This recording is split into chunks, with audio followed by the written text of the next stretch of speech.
Hey everyone, let's get started with the next problem. So the next problem is problem number 804. It's called Unique Morse Code Words.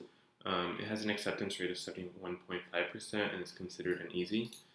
So let's just dive into it. So the International Morse Code defines a standard encoding where each letter is mapped to a series of dots and dashes as follows. A maps to B, B maps to this, C maps to this, and so on. So they gave us the 26 letters of the alphabet, and so like C, which is the third letter in the alphabet, would correspond to index number 2, because these are in 0 indexed arrays, so it'd be 3 minus 1, which is 2, and C corresponds to this. So I see here already we have a mapping from, let's say, a character to another string, a character to another string, and some ideas already like pop into my head with that, but I'll keep that at the back of my mind. It says, now given a list of words, each word can be written as a concatenation of the Morse code of each letter. For example, cab can be written as this, which is the concatenation of these three mappings, basically. We'll call such a concatenation the transformation of a word. Return the number of different transformations among all words we have. Okay, so they're going to give us a array of words, I'm assuming. Yeah, so here we have 4 words, and output is 2. So why is that? The transformation of each word is this. So Jin becomes this, Zen becomes this, gig becomes this, and message becomes this. So there's two unique outputs, I guess, is what we have to output. So the words, the length of words will be at most 100. So we'll have at most 100 words. Each word, words I will have a length and range, okay? So the longest length of this can be is 12. And they're only going to be lowercase, so we don't have to worry about case like sensitive operations. We don't have to go to lowercase. All right, let's dive into this. Let me just drag this here.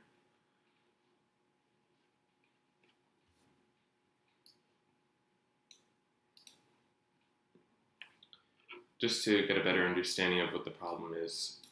So if we're given Jin, they did Jin, let's pick I guess a better or like an easier word. I'm just going to take ABC.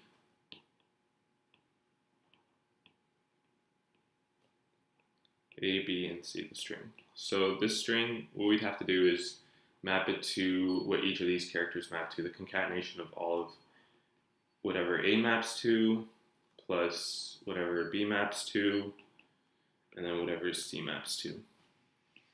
And concatenate these 3 outputs. So A is dot dash, B is dash dot dot dot, and C is dash dot dash dot. So when we concatenate them, it's basically this output string.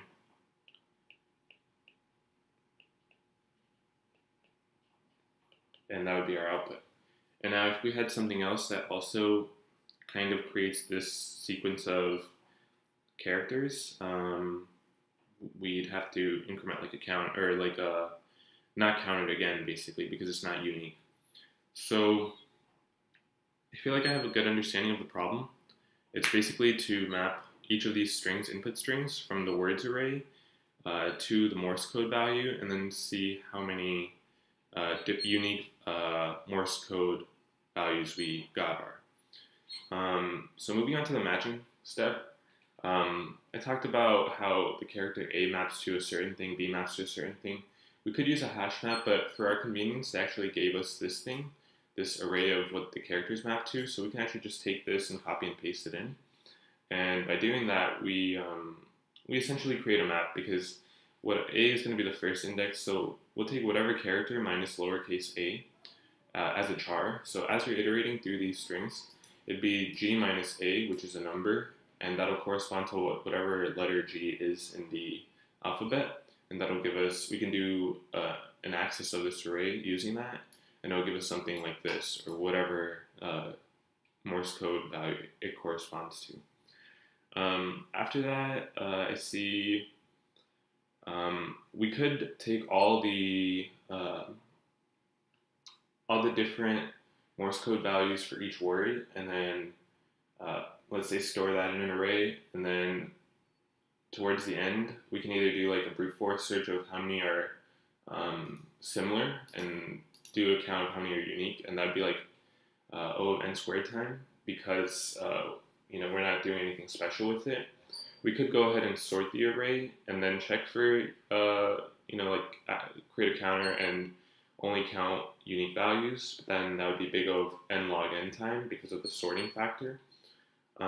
Even though the counting part would only be big O of n, but the n log n dominates. Another thing we can do is actually just use a hash map. So as we come across, or as we create the Morse code for each word, we can push it into a hash map, or a hash set actually in this case. And the hash set will always contain unique values, and then towards the end we just return like the count of how many values are in the hash set. So basically we'll just be using this array and a hash set for our data structures. So let me just write that down. This is basically a dictionary, essentially, because we have a key, which is the index and then the value, but we're just storing it in as an array, and then we'll use a hash set for the O of 1 lookup times, even though that's not really completely necessary. Well, actually, yeah, I guess, because when you're hashing the Morse code value and you store it in, you're going to check for like duplicates and stuff. So let's start pseudocoding and planning. So like I said, first we have to create the Morse code value,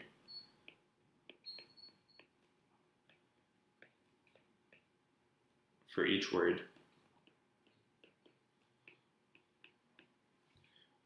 Once we have that, we want to just put it in the hash set.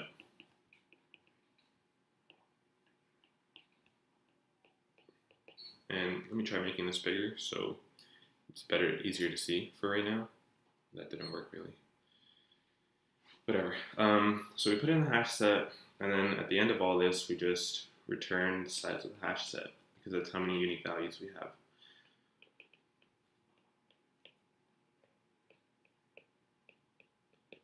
And by doing that, so if gen matches to this, we got this Morse code value. We put it in the hash set. Then we got this Morse code value, and then we put in the hash set. Gig, we got this one, we put in the hash set, and this we put in the hash set. At the end, we just get 2, which is what output we want. So it seems like all we have to return is the number. We don't have to worry about what the actual values are, which is good for us. Just saves us some time. So we can go ahead and implement the solution. Seems like it'll accomplish what we want. So let's go ahead and code it up. Let me zoom in also so that code's a little easier to read. So I'm just going to write here like the pseudocode first.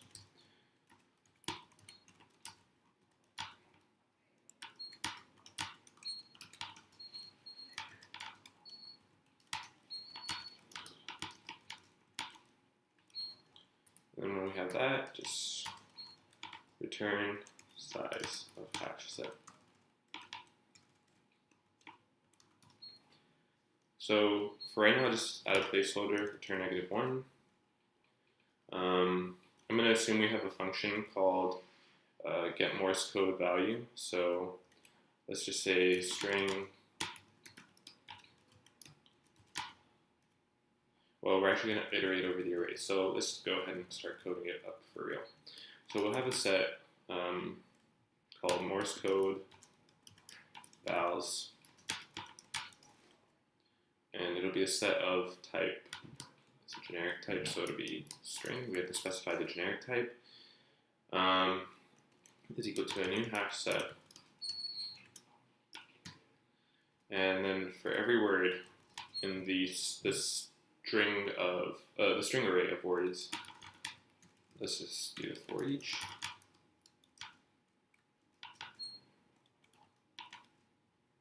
Well, actually, then you have to do, no, correct.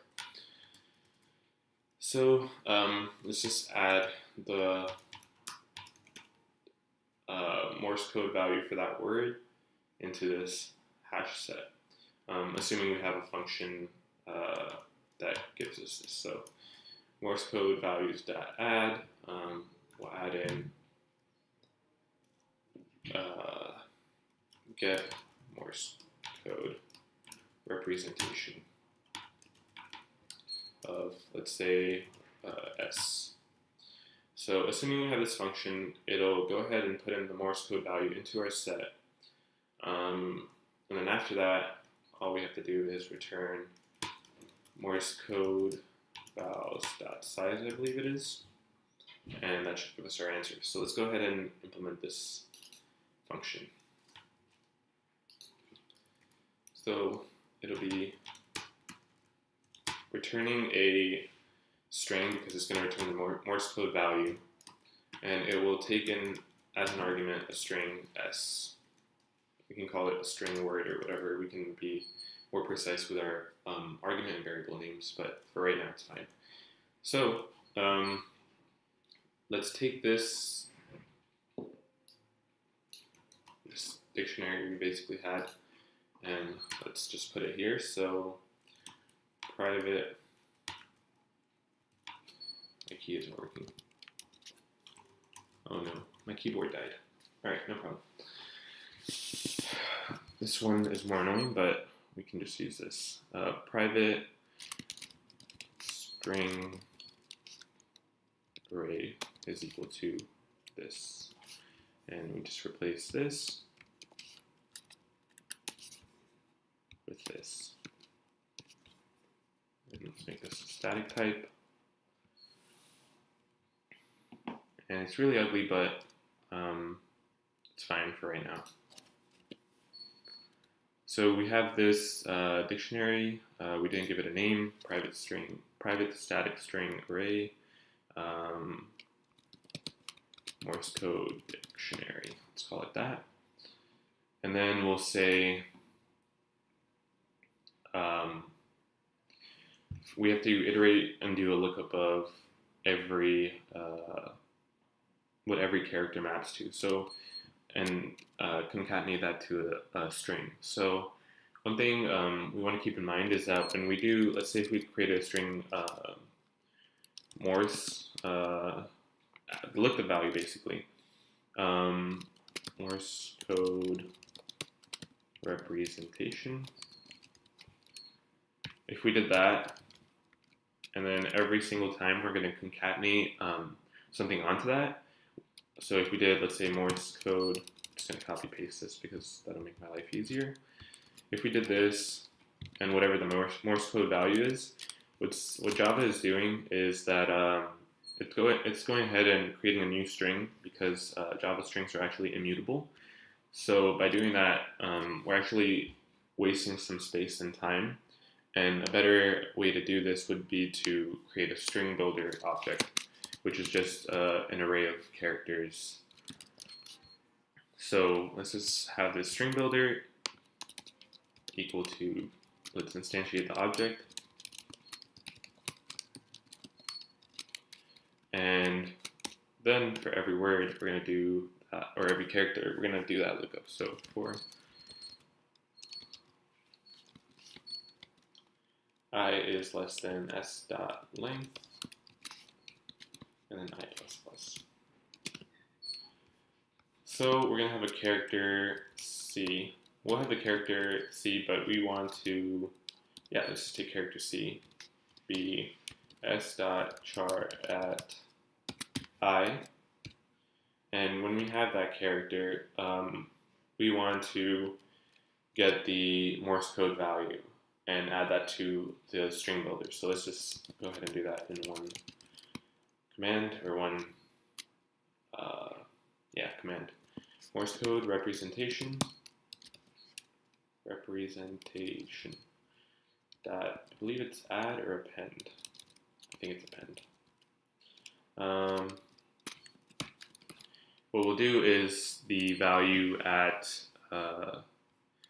Morse code dictionary of A minus, or actually C minus this A. And the reason is, if I went over this very briefly before, but if your character is A, let's say C is A, the character at this char I is the character A. If you do A minus A, you get the integer 0, and so that will go and look up the 0th index of this dictionary, which is exactly what we want. So if you do B minus A, you get the integer 1, and it'll go over here into this index. So that works perfectly as we want. So we're taking that and we're appending it to this string builder, and then at the very end, you just want to return the string representation. So Morse code representation dot toString. And that's basically it. So just to go over this really quickly again, we'll create the Morse code value for each word and store it in the hash set. So to store in the hash set, we have to create the hash set. So we created this set of type string, called it Morse code values, and instantiate it as a new object. And then for every string, every word in the string array of words, we will add the Morse code representation to the hash set. And to do that, to get the Morse code representation, what we do is we create this string builder object, and for every character of S, we look up the Morse code value for it with this, and then we'll append it to the string builder. And at the very end, we'll return the string representation of that, or the Morse code representation of that string. And then towards the very end of this problem, we return Morse code values.size. So it seems like this is what we want to accomplish. Let me think if maybe we can come up with a better way to do this. It seems like we're not doing any redundant work. Not really like a bottleneck we can fix in our code. So let's go ahead and run this.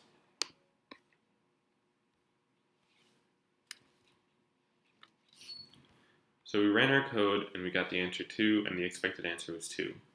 So it worked as we wanted to for our initial test case. Let's go ahead and submit it. And it was accepted. So cool, it wasn't that difficult. Let's go ahead and review and evaluate the Big O runtime and space. So let me just bring this back over. I don't want this. Shoot, whatever. Basically, what I was going to do is go over the Big O notation for this whole thing, but we can do that here. I don't really need the iPad. So we can see here that if we're saying n, if we're letting n represent the number of words in this string array, we have to iterate through every single word as it is. So that there gives us a Big O of n runtime for this little snippet here. And then for each word, we're actually going ahead and looking at each character. So it depends how you want to like characterize, or like what you want to let n represent. I'm going to let n represent the number of words we have here. You could say, like, I guess one way to be more precise, I'm not sure if it is 100% right, but if, let's say, we let m, the letter m as in man, represent the length of the longest string s, it would be n times m. But either way, we can just say Big O of n because we have to iterate through all the characters if we let n represent the characters in the whole string array. And our size as well will be Big O of n because we have to create this hash set where every value can actually be unique, and therefore we're using big O of n space. We're also creating the string builder here. So that would be if we had, let's say, m be represented as the length of the longest string s, it'd be big O of m in terms of space, but we can just generalize this to all be big O of n time and big O of n space. In terms of modifying this, I don't really see any modifications that I'm thinking of right now. We can go ahead and look at other ways people have done this. So let's take a look at some of the discussions. I want to look at a Java solution. So here they did the same thing, created this string array, this hash set, and a string builder. So they used all the same stuff that I did, but the only difference is they kept it all in one function where I modularized it. It depends on what your coding style is. I personally prefer to modularize the code so it's more testable in the future, and that's stuff you can actually mention to your interviewer, like, hey, I wrote my code this way because I was actually thinking about how I would test it. But they did the exact same thing. So for every word you get the Morse code value, and then you add it to the string. You get the string version of the string builder, and then you add it to the hash set, and then you just return the size of the hash set. Let's see another one. Maybe it's different. So this one actually has a couple. No, it's the same thing. So again, same thing here. It seems like everyone's just doing that. I guess that's the most optimal solution for now. So let's leave it at that.